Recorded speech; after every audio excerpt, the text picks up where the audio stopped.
केंद्र एवं राज्य सरकार की जन विरोधी, मजदूर व कर्मचारी विरोधी नीतियों के खिलाफ 9 जुलाई को राष्ट्रव्यापी आम हड़ताल होगी। इस हड़ताल का आह्वान देश की 10 केंद्रीय ट्रेड यूनियनों, केंद्र एवं राज्य सरकार और पीएसयू के कर्मचारियों के सैकड़ों कर्मचारी संघों की फेडरेशनों ने संयुक्त रूप से किया है। हड़ताल को राज्य में सफल बनाने के लिए सर्व कर्मचारी संघ हरियाणा व मजदूर संगठन C2 हरियाणा रोजाना सैकड़ों लोगों के संग मीटिंग कर अपनी पूरी ताकत झोंक रहे हैं।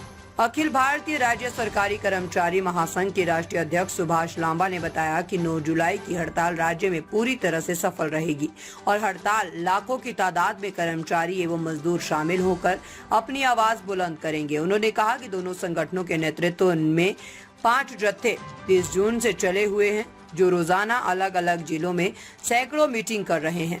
उक्त जत्थे सरकार की मजदूर, कर्मचारी एवं जन विरोधी नीतियों से आम जन को अवगत करवा रहे हैं। उन्होंने कहा है कि हड़ताल के प्रमुख मुद्दों में लेबर कोड्स को रद्द करना, PFRDA एक्ट रद्द कर पुरानी पेंशन बहाली, सभी प्रकार के आउटसोर्स, ठेका, कच्चे कर्मचारियों व आशा, आंगनवाड़ी, मिड डे मील वर्करों को नियमित करने, 26,000 रुपए न्यूनतम वेतन देने, 8वें पे कमीशन की अधिसूचना जारी करने और राज्य कर्मचारियों के लिए वेतन आयोग का गठन करने, मनरेगा में 200 दिन काम करने और 800 रुपए मजदूरी तय करने, सरकारी विभागों को सिकोड़ने और PSU के निजीकरण पर रोक लगाने, नेशनल एजुकेशन पॉलिसी को वापस लेने, 18 महीने के बकाया DA/DR रिलीज करने, सरकारी सहायता प्राप्त कैशलेस मेडिकल सुविधा प्रदान करने, निर्माण श्रमिकों के लिए बोर्ड से सुविधाएं दिलाने, संविधान के अनुच्छेद 311, 2A, B व C को निरस्त करना आदि है।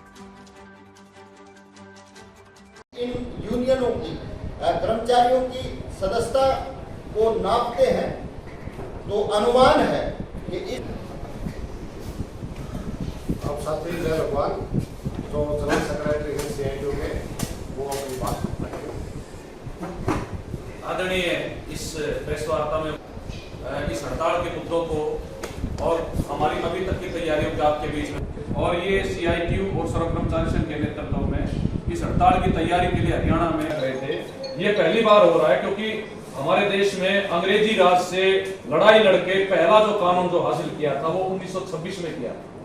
अगले साल जो है जिसमें यूनियन बनाने का अधिकार, मिनिमम वेज का अधिकार, ग्रेजुएटी का अधिकार, आपका जो है तमाम बोनस है, जो लोग बीडीए क्षेत्र के अंदर काम करते हैं उनके लिए अलग सामाजिक कल्याण बोर्ड है। तो बीजेपी की सरकार ने 2020 के अंदर सितंबर में राज्य में आएगी तो उसको लागू करेगी। अब वो 1 अप्रैल 2025 से उन्होंने लागू करने की घोषणा की थी, लेकिन उसके साथ ही केंद्रीय जो श्रमिक संगठन और कर्मचारी संगठन है पर जाने का एक प्रकार से हमारा कोई ये इच्छा नहीं है, ये मजबूरी है। और मजबूरी भी इस रूप में है कि दुनिया के और देश के पूंजीपतियों हैं, और वो आज के दिन जो पूरी की पूरी जो परिसंपत्तियां हिंदुस्तान की ना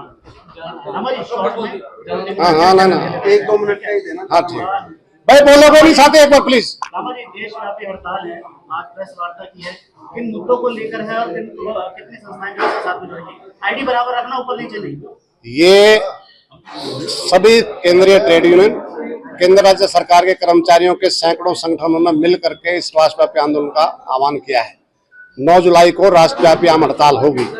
इस हड़ताल के मुद्दे हैं कि 29 श्रम कानूनों को खत्म करके 4 लेबर कोड बनाए हैं, और ये 4 लेबर कोड अगर इम्प्लीमेंट होंगे तो मजदूरों के सामने हम ये कह सकते हैं कि गुलामी का दस्तावेज है, डेमोक्रेटिक ट्रेड राइट सब खत्म हो जाएंगे, हड़ताल करने का अधिकार खत्म हो जाएगा, अपनी बात करने का अधिकार खत्म हो जाएगा, जिसको किसी भी कीमत पर देश का मजदूर और कर्मचारी बर्दाश्त नहीं कर सकता। दूसरा है, ये जनता के खून पसीने से हमारी परिसंपत्तियां, पब्लिक सेक्टर खड़ा हुआ है, लेकिन आज सरकार जो ये कहते थे कि हम सौगत बिट्टी खाते हैं, देश को नहीं बिकने देंगे, आज रेल, तेल, भेल, सेल, बैंक, बीमा, डिफेंस सब मतलब बेचा जा रहा है, पोर्ट, ट्रांसपोर्ट, इलेक्ट्रिसिटी सब। तो इसको रोकने का सवाल है कि हम किसी भी कीमत पर इसको बिकने नहीं देंगे। सरकार जो है इसकी मालिक नहीं है, कस्टोडियन है। पुरानी पेंशन का सवाल है, PFRDA एक्ट रद्द हो, पुरानी पेंशन बहाल हो। सरकार UPS लेकर के आई है, जिसको सिरे से खारिज किया गया है। इस हड़ताल का प्रमुख मुद्दा है कि पुरानी पेंशन बहाल हो, PFRDA एक्ट रद्द हो। जो ये 1 करोड़ पोस्टें खाली पड़ी हुई हैं पूरे देश में, बेरोजगारी चरम सीमा पर है, 1 करोड़ पोस्ट खाली पड़ी हैं, लेकिन उनको रेगुलर भर्ती से बजाय 4 साल के लिए अग्निवीर जैसी फिक्स टर्म एम्प्लॉयमेंट ऐसी स्कीमों लेकर के आ रहे हैं, जिसका हम विरोध कर रहे हैं। कितने संगठन इसमें भाग लेंगे?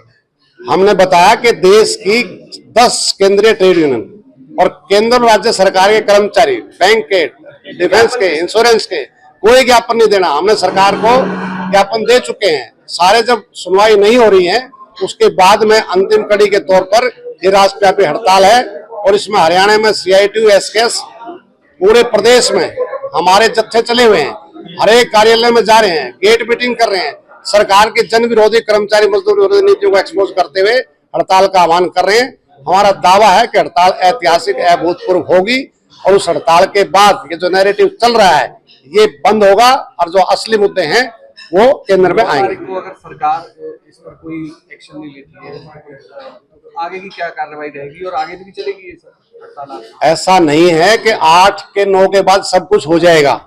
ये कंटिन्यू चलने वाला प्रोग्राम है। लेबर कोड 2020 में बने, आज तक इम्प्लीमेंट नहीं हुए, लगातार आंदोलन चल रहा है। लगातार आंदोलन चलेगा तो सरकार पर दबाव रहेगा तो सरकार आगे नहीं बढ़ेगी। क्या आपको लगता है जिस तरीके से आपने बातें रखी कि ये सरकार दबाव में आएगी? निश्चित तौर से सरकार दबाव में आएगी। शायद जितने वोट मतलब इनको मिले इतने लोग हड़ताल पर जाएंगे तो दबाव में क्यों नहीं आएगी? दबाव मतलब आंदोलन से पीसफुली तरीके से हमारा आंदोलन है, किसी व्यक्ति विशेष के लिए नीतियों के खिलाफ है, इस पब्लिक सेक्टर को बचाने की लड़ाई है तो सरकार दबाव आएगी। बहुत बहुत धन्यवाद। Thank you. मंत्री जी आज प्रेस वार्ता की और जिस तरह से जानकारी दी, तो किस तरह से आप जो है सहयोग करेंगे? और फरीदाबाद की बात करें तो 9 तारीख को क्या जो है रूपरेखा रहेगी हड़ताल? पूरे फरीदाबाद के कारखानों से लेकर के तमाम किसान संगठन और सरकारी, अर्ध सरकारी, निगम, बोर्ड, कॉरपोरेशंस के कर्मचारी, स्कूलों के कर्मचारी हड़ताल में शामिल होंगे और फरीदाबाद में जो मुख्य धरना स्थल होगा वो सेक्टर